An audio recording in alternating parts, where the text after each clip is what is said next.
तुम्हारी याद आती रहे राघो आती रहे, पल पल तुम्हारी याद आती रहे राघो आती रहे। बोलिए श्री वृंदावन बिहारी लाल की जय हो। तो कहने का तात्पर्य यह है कि जीव को, भक्त को निरंतर अपने परमात्मा इष्ट देव का गुणगान करना चाहिए। जिस प्रकार से गंगा मैया की अविरल धारा बिना रुके प्रवाहित होती रहती हैं, भगवान जगत साक्षी सूर्य नारायण देव बिना रुके अपने समय से उदित हो जाते हैं और जगत को अपना प्रकाश दे करके अंधकार दूर करते हैं। उसी प्रकार से जीव को भी चाहिए कि परमात्मा का निरंतर चिंतन करता रहे। बंधुओं, इस प्रकार से भगवान नारायण प्रकट हो जाते हैं और गोकर्ण जी महाराज को अपने हृदय से लगाते हैं और अपने साथ विमान पर बैठा करके और गोलोक धाम को प्राप्त हो जाते हैं। बोलिए श्री गोकर्ण भगवान की जय। अब सनकादिक कहते हैं, हे नारद जी महाराज, इस प्रकार से मैंने गोकर्ण उपाख्यान को आपसे सुनाया और तब नारद जी महाराज कहते हैं, हे भैया सनकादिक मुनि, ये बतलाओ इस यज्ञ को करवाने में क्या क्या करना पड़ता है, इसकी विधि क्या है, ये विस्तार पूर्वक से बतलाओ। तब सनकादिक मुनि कहते हैं, नारद जी महाराज सुनिए, इस महायज्ञ को करवाने के लिए सबसे पहले आपको सुंदर वक्ता की आवश्यकता होती है। वक्ता कैसा होना चाहिए, वह वक्ता का लक्षण बतला रहे हैं और श्रोता का भी लक्षण बतला रहे हैं। कहते हैं, दृष्टांत कुशलो धीरो वक्तारो मम निर्मला। कहते हैं वक्ता ऐसा होना चाहिए, अंग विहीन न हो, सबसे पहली बात। दूसरी बात, विप्र हो अर्थात ब्राह्मण होना चाहिए और ब्राह्मण होने के पश्चात वह वैष्णव भक्त हो, भगवान श्री राम या भगवान श्री कृष्ण का भक्त हो। और दूसरी बात कि वक्ता दृष्टांत देने में कुशल होना चाहिए। फालतू के प्रपंचों से वह कोई अभिप्राय तात्पर्य न रखे और श्रोताओं को समझाने में कुशल हो, ऐसे वक्ता का चयन करना चाहिए। और कहते हैं कि हे नारद जी महाराज, सबसे पहले अगर श्रोता को निष्काम भाव से कथा को करवाना है, यज्ञ करवाना है, तो वह किसी भी समय यह कथा करवा सकता है। कोई मुहूर्त की आवश्यकता नहीं है, न किसी देश काल परिस्थिति की आवश्यकता है। वह कहीं भी इस कथा को किसी भी प्रकार सुन सकता है, श्रवण कर सकता है। और जब श्रोता को कोई कामना मन में हो जाए, तब इसके लिए सबसे पहले वह विद्वान ज्योतिषी के पास जाए, ज्योतिषाचार्य के पास जावे और विनम्र भाव से सुंदर मुहूर्त निकलवावे और ग्रह तारा इत्यादि को देखते हुए सुंदर मुहूर्त निकले और फिर दूर दूर तक इस कथा का प्रचार प्रसार करना चाहिए, जैसे हमारे डॉक्टर साहब जी कर रहे हैं। इन्होंने बहुत ही अकथ परिश्रम के द्वारा श्रीमद् भागवत महापुराण का आयोजन किया है और इन्होंने भी हम सबके पास निमंत्रण भेजा है। आप सभी ग्रामवासियों को भी निमंत्रण भेजा है, निमंत्रण पत्र भेजे हैं कि आप आइए, मेरे अनुष्ठान को संपन्न करिए, कथा श्रवण करिए, अपना भी कल्याण करिए और मेरा भी कल्याण करिए। इसी प्रकार से श्रोता को चाहिए कि दूर दूर तक इसका प्रचार प्रसार करें और कहते हैं कि उसी प्रकार से यज्ञ में धन का आयात करें, निर्यात करें। जिस प्रकार से बेटी के विवाह में जीव धन को खर्च करता है और उसी प्रकार से महायज्ञ जब हो तो उसमें भी दिल खोल करके और धन को दान करना चाहिए। बंधुओं, धन की 3 ही गति बतलाए गए हैं शास्त्रों में।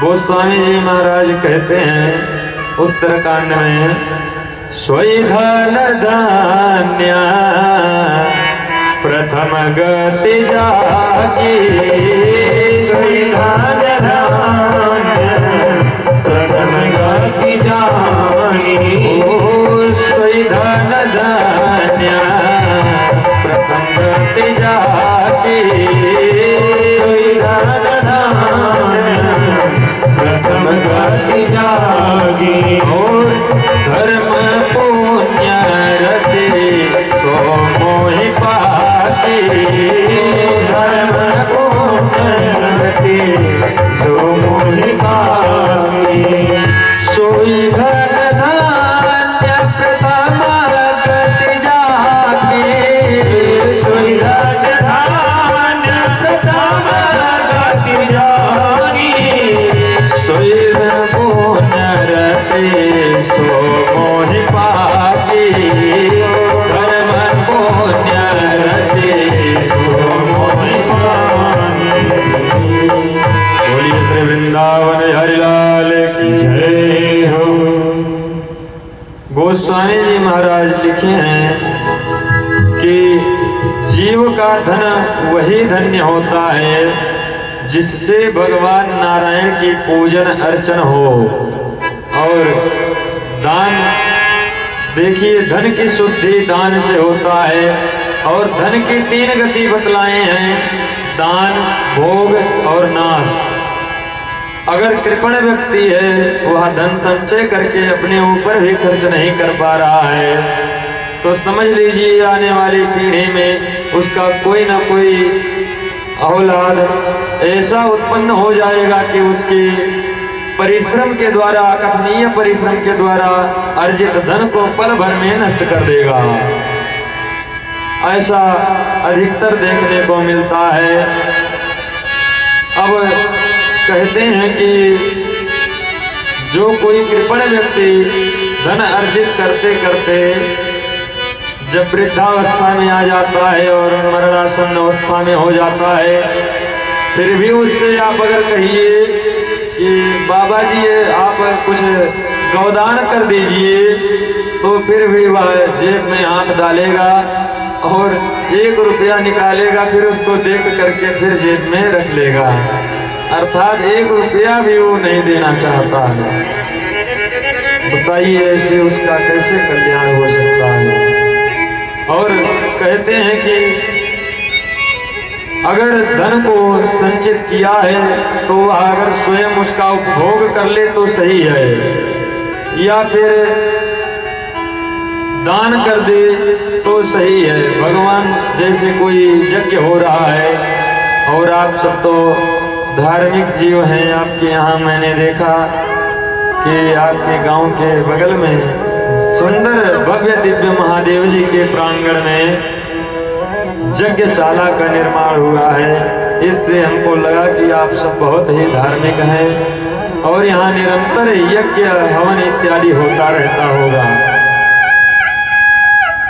तो बंधुओं, जैसे कोई यज्ञ हो रहा है उसमें दान कर दे, या कहीं कथा हो रहा है उसमें दान कर दे, या किसी असहाय व्यक्ति की बेटी का विवाह हो रहा हो, कोई असहाय व्यक्ति रोगी हो और दवा के लिए तड़प रहा हो, तो ऐसे ऐसे जगहों पर वह अपने धन का उपयोग कर सकता है। अन्यथा इन दो जगहों पर अगर वह नहीं कर पाया तो समझ लीजिए अब वह धन जो अर्जित किया है उसका नाश होने में देर नहीं लगेगा। आप बैंक बैलेंस इत्यादि कर दीजिए, अगर उसमें किसी को खाते में अपने पासबुक में नॉमिनी ना बनाओ तो वह आपके ना रहने के बाद वह धन सरकारी खाता में चला जाता है, अर्थात नष्ट हो जाता है। तो बंधुओं, अपने मेहनत की कमाई से अगर आप दान कर रहे हैं, किसी असहाय व्यक्ति का सहयोग कर रहे हैं, तो इससे बड़ा पुण्य और कोई नहीं है। बोलिए श्री वृंदावन बिहारी लाल की जय। अगर हम दान पे ऐसे चर्चा करते रहेंगे, कथा दूसरी तरफ चल जाएगी और हमको अपने प्रसंग पर चलने दीजिए। इस प्रकार से जैसे बेटी के विवाह में खर्च होता है, उसी प्रकार से वह यज्ञ आयोजन में धन का दान करे। और कहते हैं कि अच्छा ये तो हो गया वक्ता और कथा का नियम, अब श्रोता का क्या लक्षण है? कहते हैं कि श्रोता का लक्षण ये है कि जैसे जैसे वक्ता कहता जाए कथा, श्रोता को समझ में भी आना चाहिए। ऐसा नहीं है कि वक्ता अपना बड़बड़ करते हुए चला जाए और वक्ता के श्रोता के कुछ पल्ले ना पड़े।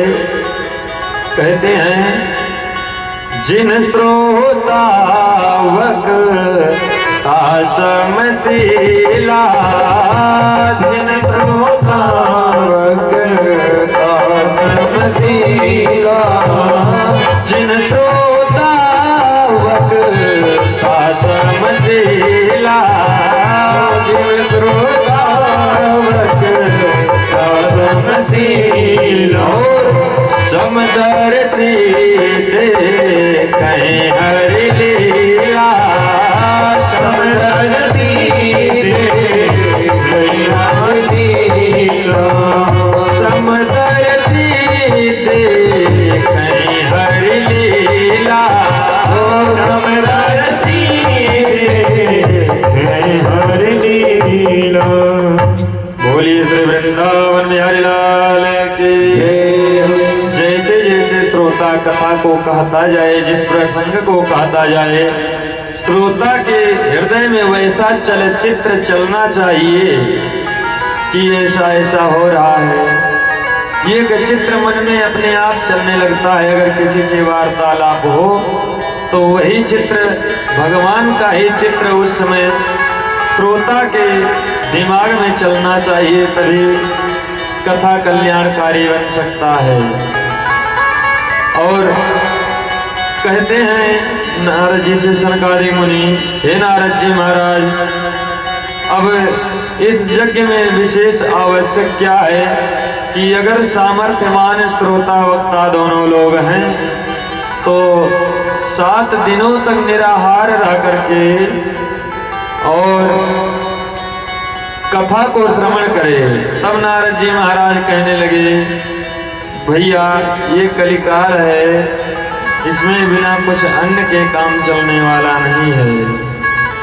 तो कहते हैं अच्छा घृतम पानम, यानी केवल घी का पान करते हुए 7 दिन तक कथा श्रवण करे श्रोता वक्ता दोनों लोग।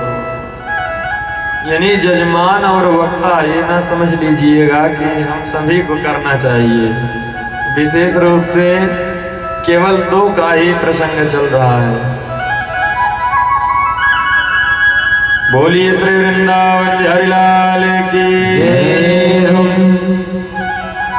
फिर कहते हैं कि महाराज कलिकाल में लोग 50 ग्राम घी भी नहीं पचा सकते हैं और आप कह रहे हैं घृतम पानम 7 दिन तक घी पान करके और कथा श्रवण करें, इससे पाचन क्रिया खराब होने का संभावना है। फिर कहते हैं कि फलहार रह करके यानी दुग्ध पान करें और फलाहार वृत्ति से अपना 7 दिनों तक निर्वाह करें।